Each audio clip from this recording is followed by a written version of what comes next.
Bonjour et bienvenue sur France 3 Normandie. Nous sommes à 102 jours exactement du début des Jeux Olympiques et si la Normandie n'accueillera pas d'épreuves cet été, elle servira néanmoins de lieu de préparation et de base arrière pour de nombreuses délégations.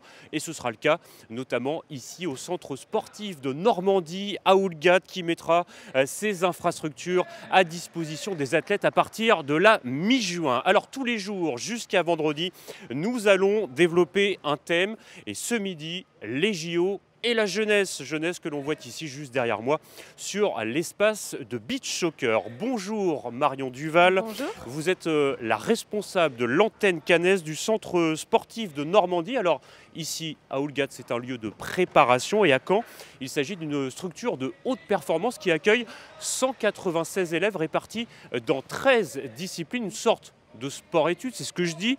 Peut-être un centre de formation, en tout cas, quel est le rôle du CSN à Caen? Oui, le centre sportif de Normandie sur le site de Caen accueille de nombreux sportifs de haut niveau qui sont en devenir. Et l'objectif, c'est de les accompagner en leur proposant des services connexes à la performance. Alors, quelles sont les principales disciplines représentées? Il y en a 13, il y en a beaucoup. Hein. Oui, donc on a le pôle judo, le pôle handball masculin-féminin, le basket, le hockey sur glace, natation, badminton. Enfin, voilà, il y a beaucoup de disciplines qui sont sur le site de Caen.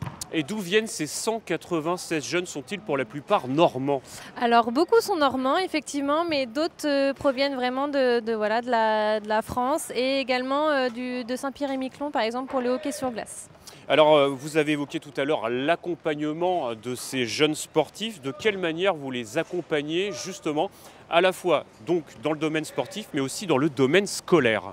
Alors sur le domaine sportif, on a des services médicaux et paramédicaux, donc tout ce qui est médicaux, donc on a un médecin de la médecine du sport du CHU, on a des kinés, un préparateur mental, psychologue, diététicien. Et sur le suivi scolaire, on est en relation quotidienne avec les établissements scolaires, notamment par exemple pour des jeunes qui sont internationaux où on doit mettre en place des choses pour rattraper les cours, des devoirs ou des examens, etc. Et ils sont scolarisés pour la plupart dans des lycées et des collèges de Caen. Oui. Est-ce que ce sont les futurs champions de demain? On peut en retrouver peut-être? Eh ben, on espère, on fait tout pour en tout cas. Eh bien merci Marion Duval. Vous restez avec nous puisqu'on vous retrouvera tout à l'heure en fin d'émission. Et c'est un autre pilier de l'éducation et du bien-être des jeunes, le sport scolaire via l'UNSS. C'est un révélateur de talent. Il porte surtout et aussi très haut les valeurs de l'olympisme. On va en parler dans un instant avec notre invité François Dalifard. Mais avant ce petit détour par Romy sur Andelle dans l'heure où Boris Le Tondeur est allé s'intéresser de plus près au fonctionnement de l'UNSS. Regardez. Bonjour Grégory, bonjour à tous. Plus précisément, nous sommes au sein du gymnase du collège de la Côte des Deux Amants où se déroule un championnat académique de volleyball avec des jeunes de 11 à 15 ans. Parmi eux, la coach joueuse de l'équipe locale. Bonjour Perrine. Bonjour. Du volleyball, mais tu fais aussi d'autres disciplines. Oui, je fais de la gym et de l'escalade. Qu'est-ce qui te plaît dans l'UNSS? Il y a une trop bonne ambiance et puis on fait des compètes, donc ça c'est bien aussi. Justement, les compètes, tu en as disputé déjà beaucoup. Est-ce que tu as eu des titres? Oui, je suis championne départementale de gym avec mon équipe et de volleyball aussi. Et comment tu es venue à l'UNSS? Qu'est-ce qui t'a fait, qu'est-ce qui t'a donné l'envie de venir à ça? Ma soeur elle en faisait et vu que je pouvais en faire, du coup j'en ai fait aussi. Ok, très bien. Est-ce que tu as des rêves? Est-ce que les JO, par exemple, ça te fait envie? Tu as envie de faire une carrière dans le sport? Oui, franchement oui. Ça fait rêver? Ça fait rêver. Des étoiles dans les yeux. Merci beaucoup Perrine. On va maintenant aller voir son professeur de PS, Stéphane Carry, qui organise un petit peu tout ce championnat académique. Bonjour Stéphane. Bonjour. Il y a du boulot aujourd'hui. Oui, là, il y a 16 équipes. Moi, j'en ai 4. Donc, ouais, c'est compliqué, mais bon, ça le fait. C'est des jeunes qui sont hyper motivés. Et bon, on a l'habitude, quoi. Enseignant depuis 25 Voilà, ans, plus de mais 25 ans. du NSS aussi avant, pour vous. Ah oui, j'ai fait de l'UNSS quand j'étais au collège et au lycée, quoi. C'est quoi les apports bénéfiques pour les enfants? Bah là, déjà, hormis la classe, ils apprennent à rencontrer d'autres élèves du collège. Là, j'ai des 4e qui jouent avec des 3e, des 6e avec des 5e. Et là, par rapport au volleyball, en plus, j'ai des filles et des garçons qui jouent ensemble. Les profs, malgré notre âge, on peut jouer avec eux. Il n'y a pas de souci. On risque. C'est un sport très convivial, quoi. Donc, ouais. Et l'avantage de l'UNSS aussi, c'est de pouvoir faire d'autres sports que celui qu'on peut pratiquer en club. Ah bah là, on a une licence et on peut faire tous les sports. Là, nous, cette année, on a emmené des jeunes au cross, en gymnastique, au run and back, au handball, au basket.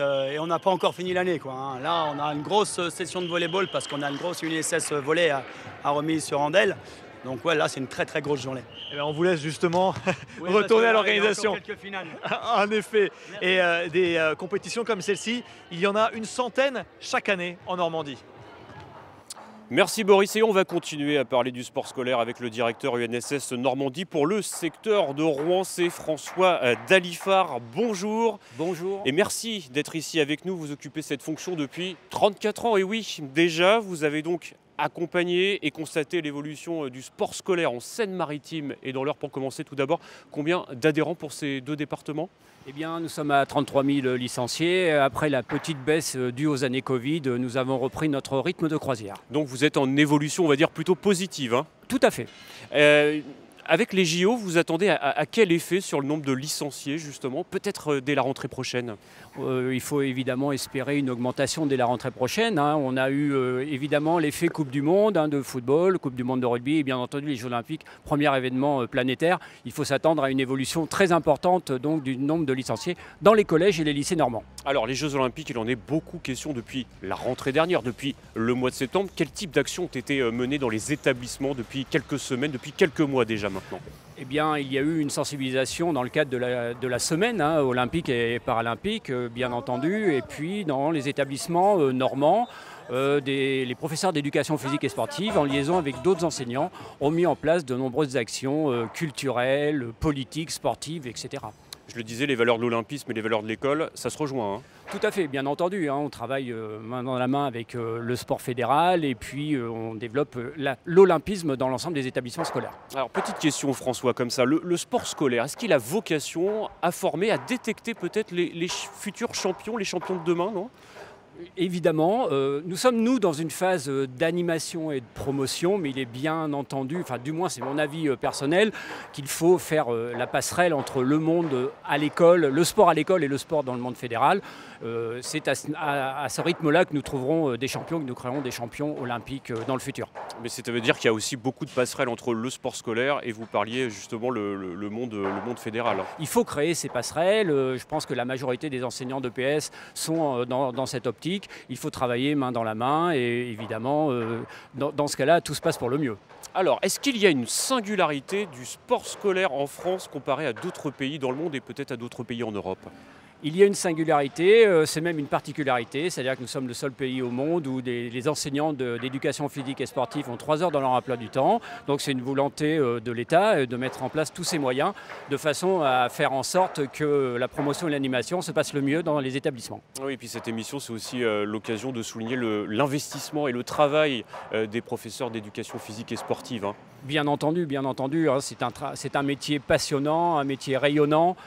Donc l'animation de l'UNSS passe par ce biais-là et actuellement il se passe des choses extraordinaires dans les établissements. Alors François, la France se distingue depuis de nombreuses années dans les compétitions olympiques, dans les Jeux olympiques, notamment dans les sports collectifs. Je pense notamment au handball, c'est le sport scolaire par excellence. Est-ce que l'UNSS attribue une petite part du succès quand même ?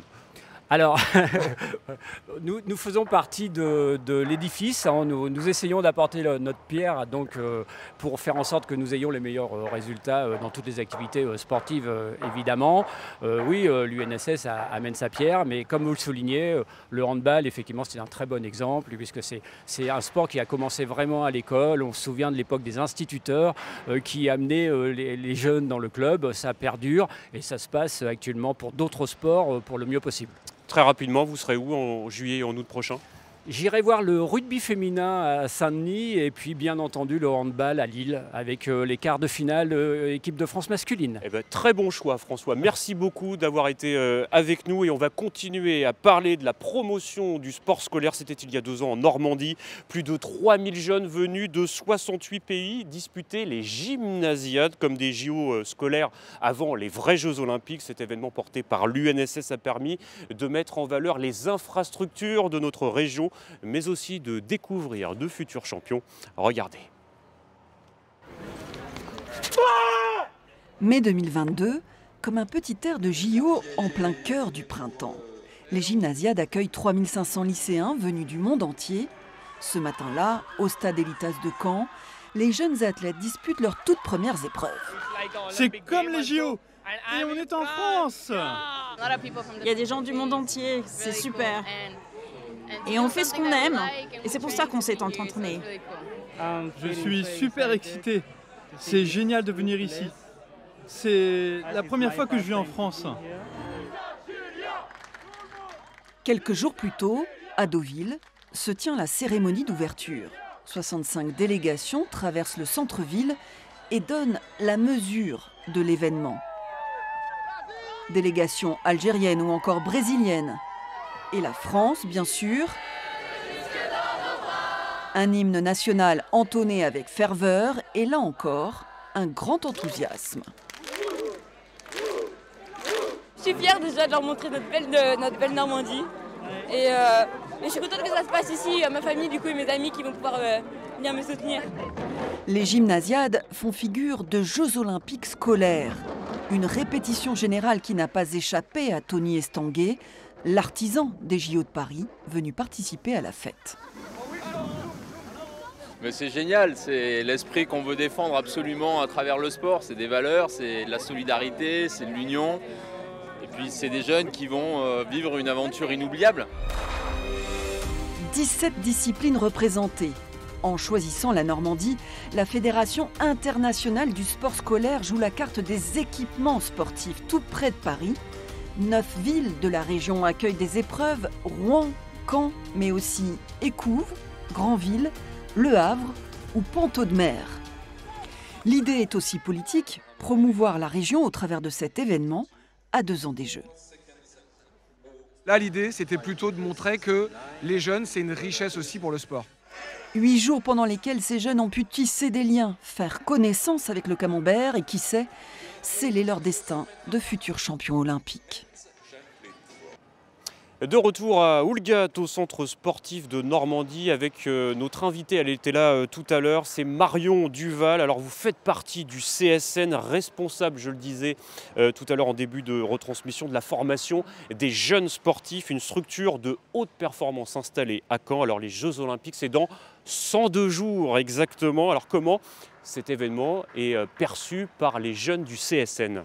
Elle est perçue avec beaucoup d'envie. En fait, beaucoup de jeunes ont le rêve d'y participer un jour. Donc voilà, ça fait un bel engouement sur le site de Caen. Et un surcroît de motivation, on l'a bien compris. Hein. Effectivement, oui. oui, les jeunes sont plus que motivés. C'est un objectif à atteindre pour beaucoup d'entre eux. Alors c'est une année particulière pour le centre sportif de Normandie, aussi bien à Caen mais aussi à Houlgat où de nombreuses délégations seront accueillies à partir du mois de juin prochain. Je pense aux lutteurs américains, je pense aux bleus du taekwondo mais aussi du judo paralympique. Vous serez amené peut-être à accueillir des délégations ici ? Alors pas sur le site de Caen mais effectivement on peut être amené à venir sur le site d'Houlgat pour apporter une aide lorsque les délégations seront présentes. Plus un soutien, c'est ça hein ? Voilà, c'est ça. Soutien logistique. Oui, notamment. auprès de l'ensemble des salariés du centre sportif de Normandie.